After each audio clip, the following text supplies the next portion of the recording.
Welcome, everyone, to the Apoco-Larry podcast. I'm Steve. He is Lawrence Van Beek. Yes, as said with quiet authority. Yes. I didn't need to say doctor because I said Lawrence. It's assumed. Yeah, it's assumed. And I will make an ass of you and me. Folks, it's good to be back with you. My friend, this week, we're going to step into more adventures of Nehemiah, but especially Nehemiah 9 and 10, right? Yeah, and so our last time was we did 6 and 7, but 2 times ago or 3 times ago we did 8, and then 2 times ago we just did the wrong book altogether. So we're actually picking it back up. So now we're back on track, and we're into Nehemiah 9, which is oddly similar to Ezra 9, as it turns out. But what you're going to find today, Steve, is that Nehemiah did his sermon in chapter 8. Mm-hmm. And now, as a result of that, Israel's going to confess their sins before God. And they're actually going to do kind of a thing that the Jewish people like to do, and that's a quick historical look at the major events of Judaism. And the way that God has helped them and that they've turned against God.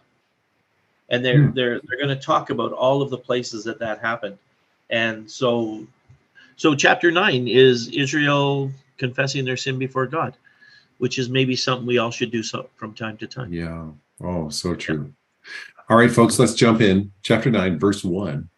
On the 24th day of the same month, the Israelites gathered together, fasting and wearing sackcloth, and putting dust on their heads.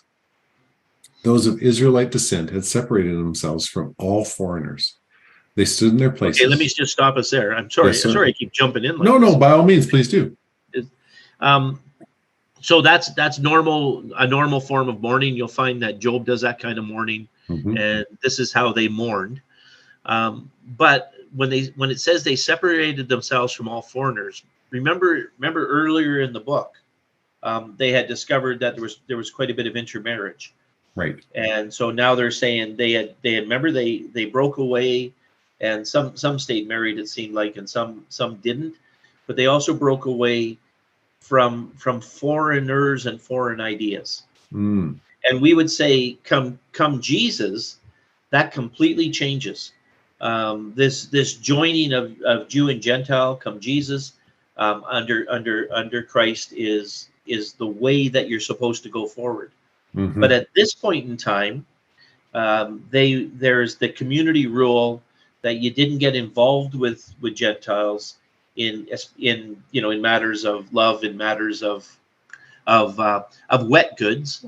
You could do commerce, but you didn't do just dry goods, not wet goods, and in matters of culture. So there is quite a separation in the Old Testament, orchestrated by God. But remember that other author had said they had done things wrong and they should have been joining together. But this seems to suggest that what they're doing was correct. So I'm a little. So I just want to say that at this point in time, the Jewish people were to go out to the nations, right? But people were to come back and become Jews if they wanted to. They could become proselytes. Yeah. Anyway, there you go. Okay. No, that's good. They stood in their places and confessed their sins. This is verse 2b, if you want, folks. Confessed their sins and the sins of their ancestors. They stood where they were and read from the book of the law of the Lord, their God, for a quarter of the day, and spent another quarter in confession, worshiping the Lord their God. Standing on the stairs of the Levites were Jeshua, Bani, Kadmiel, Shebana, Bunny, one of my favorite ones.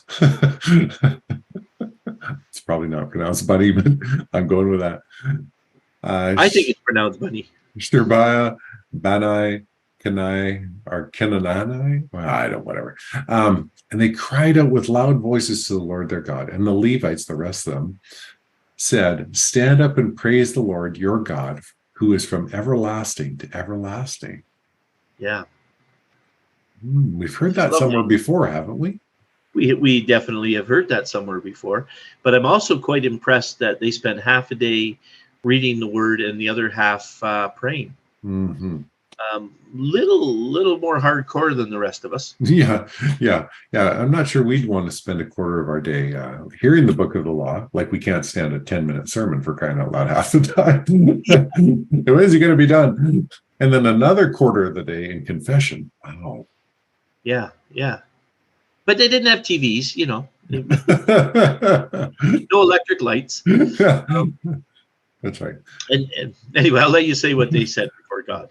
No worries. Here we are at like verse 5b or something like that. Blessed be your glorious name, and may it be exalted above all blessing and praise. You alone are the God. You made the heavens, even the highest heavens and all their starry host, the earth and all that is in it, the seas and all that is in them. You give life to everything, and the multitudes of heaven worship you. Yeah. You, Back to Genesis, and now he's going to push on up to Abraham. yep. You are the Lord God. This is verse 7, folks, who chose Abram and brought him out of Ur of the Chaldeans and named him Abraham. You found his heart faithful to you. You made a covenant with him to give to his descendants the land of the Canaanites, Hittites, Amorites, Perizzites, Jebusites, and the Girgashites. Ooh, Nicely read. yeah, thanks. For once, I got a few names right. You have kept your promise because you are righteous. Yeah. So now you've got so you remember you've done Genesis. Now you've done Abraham, and now you're going to go forward to Joshua, Egypt, the Red Sea. Moving on to the exile, right? Or to the Exodus, I mean. Yeah. Verse 9 now, folks. You saw the suffering of our ancestors in Egypt. You heard their cry at the Red Sea. You sent signs and wonders against Pharaoh, against all his officials and all the people of his land, for you knew how arrogantly the Egyptians treated them. You made a name for yourself, which remains to this day. You divided the sea before them, so they passed through it on dry ground. You hurled their pursuers into the depths, like a stone into mighty waters. By day you led them with a pillar of cloud. By night you led them with a pillar of fire to give them light on the way they were to take.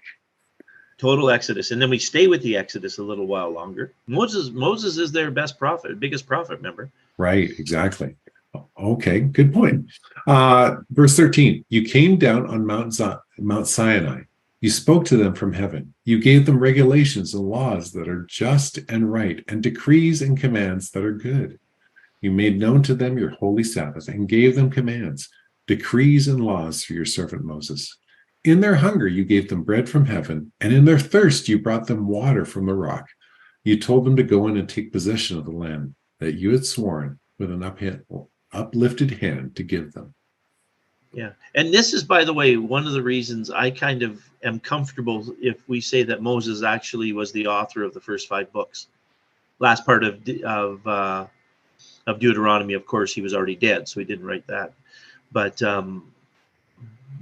they do give him the credit for the law. Right. Unless the law is just the 10. But I think it's more than that. I think it's that whole piece. I'm still comfortable with JEDP and Graf Wellhausen and all the theories, putting the Bible all through different periods of time. Right. But I'm also quite comfortable to think that Moses wrote it. Yeah. Yeah. So here, unfortunately, we turn to after the Exodus period. Yeah, after you see all this wonderful stuff. Yes. But they, our ancestors, became arrogant, this is verse 16, and stiff-necked, and did not obey your commands. They refused to listen. Yeah. I'm going to let you keep reading, but by the way, this is very much like Peter's sermon and Stephen's sermon in the book of Acts. Oh, that's a good tie-in, but yeah, isn't it? Okay. Verse 17, they refused to listen and failed to remember the miracles that you had performed among them. They became stiff-necked and in their rebellion appointed a leader in order to return to their slavery. But you are a forgiving God, gracious and compassionate, slow to anger and abounding in love. Therefore you did not desert them. Even when they cast for themselves an image of a calf and said, "This is our God who brought you up out of Egypt," or when they committed awful blasphemies. Yeah, I still can hardly imagine Aaron making this golden calf and having them all worship it. It just blows me away every time. Yeah. You were there with Moses the whole time. Yeah. And yet your whole culture kind of led you in that direction. It's weird, eh? And you think how God did not kill Aaron on the spot. Yeah. Yeah. But he didn't, or us for that matter. But that's Yes, yes. All right, yeah. verse 19, folks. Because of your great compassion, you did not abandon them in the wilderness. By day, the pillar of cloud did not fail to guide them on their path, nor the pillar of fire by the night to shine on the way they were to take. For you gave your good spirit to instruct them. You did not withhold your manna from their mouths. You gave them water for their thirst. For 40 years you sustained them in the wilderness. They lacked nothing. Their clothes did not wear out, nor did their feet become swollen. You gave them kingdoms and nations, allotting to them even the remotest frontiers. They took over the country of Shion, the king of Geshban, in the country of Og, king of Bashan. Do you remember Og, Stephen?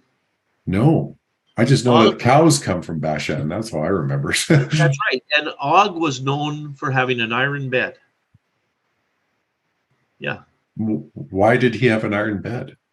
Because iron was worth a lot of money in those days. Oh, okay, I get you. Yeah. Not because it was super uncomfortable. Yeah. Okay. So he was showing off. He's like a guy that has a gold toilet. No, I have an iron bed. Yeah.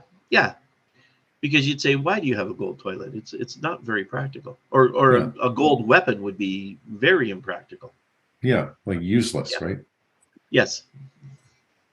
It's not me because I'm useless at it, but no, you're fine. Okay, verse 23. You made their children as numerous as the stars in the sky, and you brought them into the land that you told their parents to enter and possess. Their children went in and took possession of the land. You subdued before them the Canaanites who lived in the land, and you gave the Canaanites into their hands, along with their king. And the peoples of the land? What happened?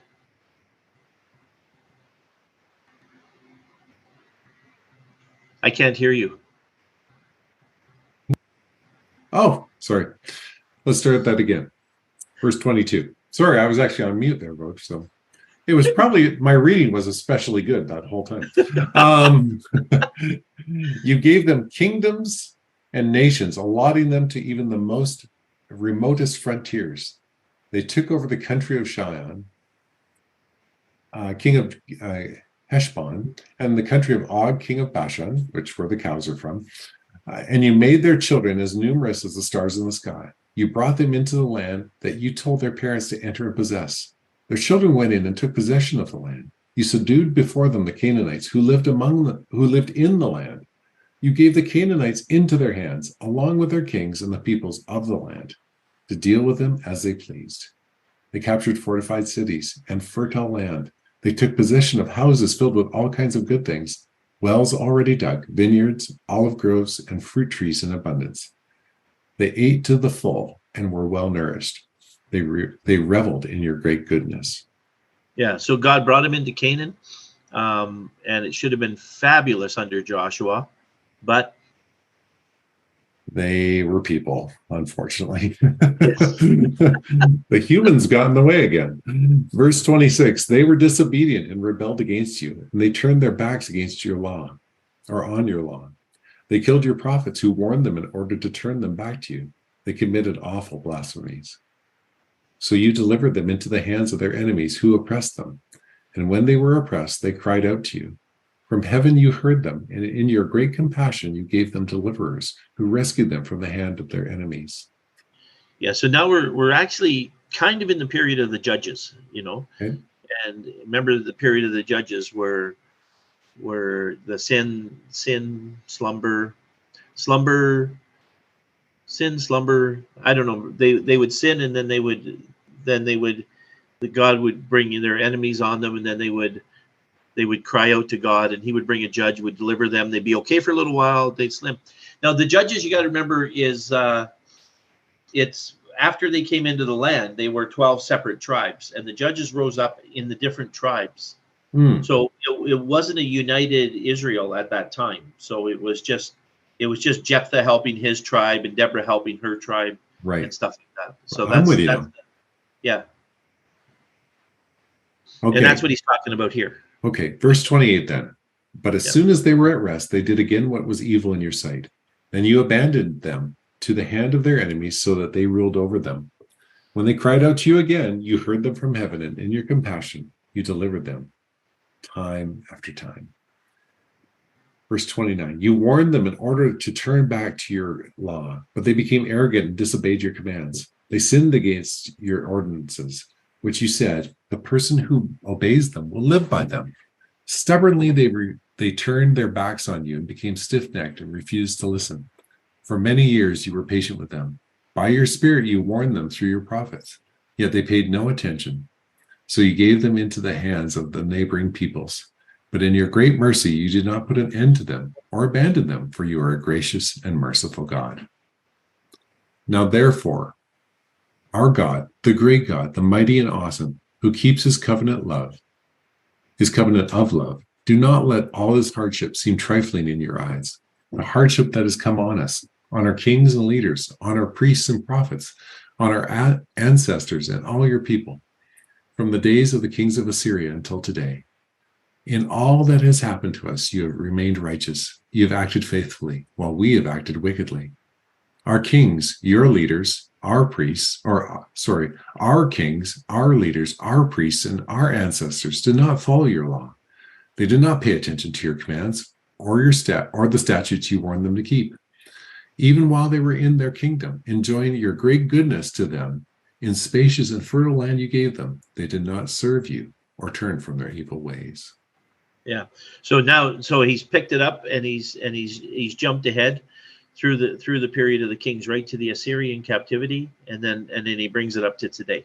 Yeah. Verse 36. Yeah. Verse 36, folks. But see, we are slaves today, slaves in the land you gave our ancestors so they could eat its fruit and the other good things that it produces. Because of our sins, its abundant harvest goes to the kings that you have placed over us. Yeah. So keep going.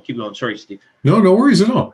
They rule over our bodies and our cattle as they please. We are in great distress.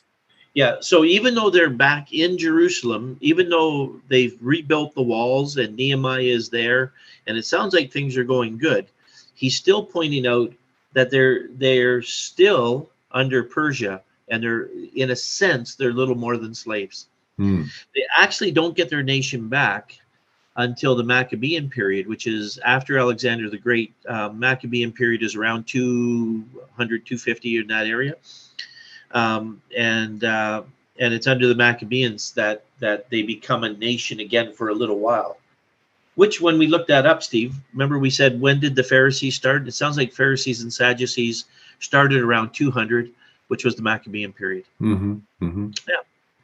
Okay. And then to close off this chapter, folks, verse 38. In view of all this, we are making a binding agreement, putting it in writing, and our leaders, our Levites, and our priests are affixing their seals to it. Yeah.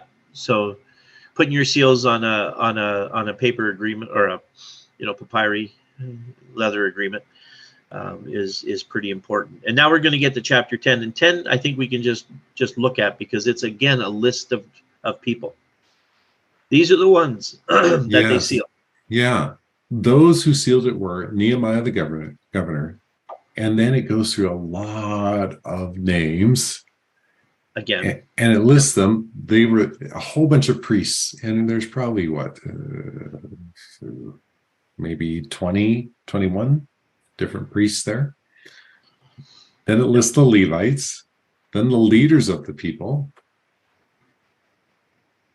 And then the rest of the people. And then the rest of the people, the priests, the Levites, the gatekeepers. This is verse 28, folks. Musicians, temple servants, all who separated themselves from the neighboring peoples for the sake of the law of God, together with their wives and all their sons and daughters who were able to understand. All those now join their fellow Israelites, the nobles, and bind themselves with a curse and an oath to follow the law of God, given through Moses, the servant of God, and to obey carefully all the commands and the regulations and decrees of our God, of the Lord our God. Yeah, and then they're not going to give their daughters in marriage, and in verse 31, they're not going to buy or sell on the Sabbath. They're going to honor the Sabbath for a change. Keep it holy, Mm-hmm. and they're going to take out responsibility for carrying out the commands to give a third of a shekel each year to the house of God. Yeah. Maybe to ask you, do we know if this was ever observed, this foregoing the land and canceling all debts? I don't know that they did. Every 7th year, and then every 50th year, you gave back everything and freed the slaves. That's the year of Jubilee. Right. And we know that the Jubilee was important because one of the books written was the Book of Jubilees, which breaks Israel's history into 50-year periods. Oh, I didn't know that. That's interesting. Yeah. So, but I don't know. I don't know. I don't know if they ever actually followed it. They probably followed it a couple of times. Yeah. Yeah. Like right here, they're probably the first time they followed it, and then it gets hard. It gets hard to do.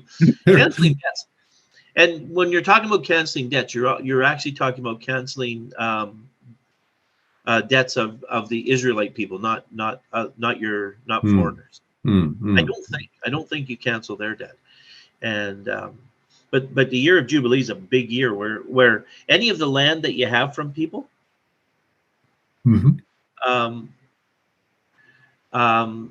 yeah, on the year of Jubilee, if you've taken their land for a payment on the year of Jubilee, you give it back. And I often wonder if it's like the 48th year, if you're going like, yeah, I'm not going to accept that because I got to give it back in 2 years. Like it's, but if it's the beginning of Jubilee, yeah, I got it for 50 years. It's like Hong Kong, right? When the British had to give it back in 1999. Yeah, and like, they have oh Hong Kong for man. 100 years, didn't they? Yeah. Oh man, we forgot we got to give it back. This is well, and it sucks, right? Because like 100 years sounds like a long time, but it goes by pretty quick when you're building up a country. Anyway, so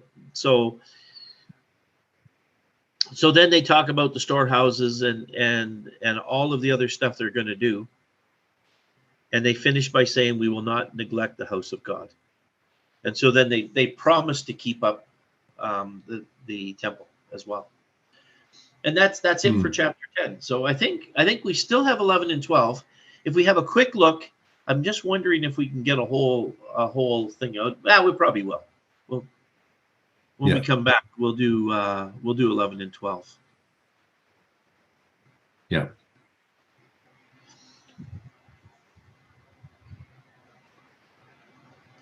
Okay. Well, folks, thanks so much for joining us on this. Larry and I've got like he said, one more week, and then we finish off the book of Nehemiah, not Ezra. We've already done Ezra. But we'll finish off Nehemiah.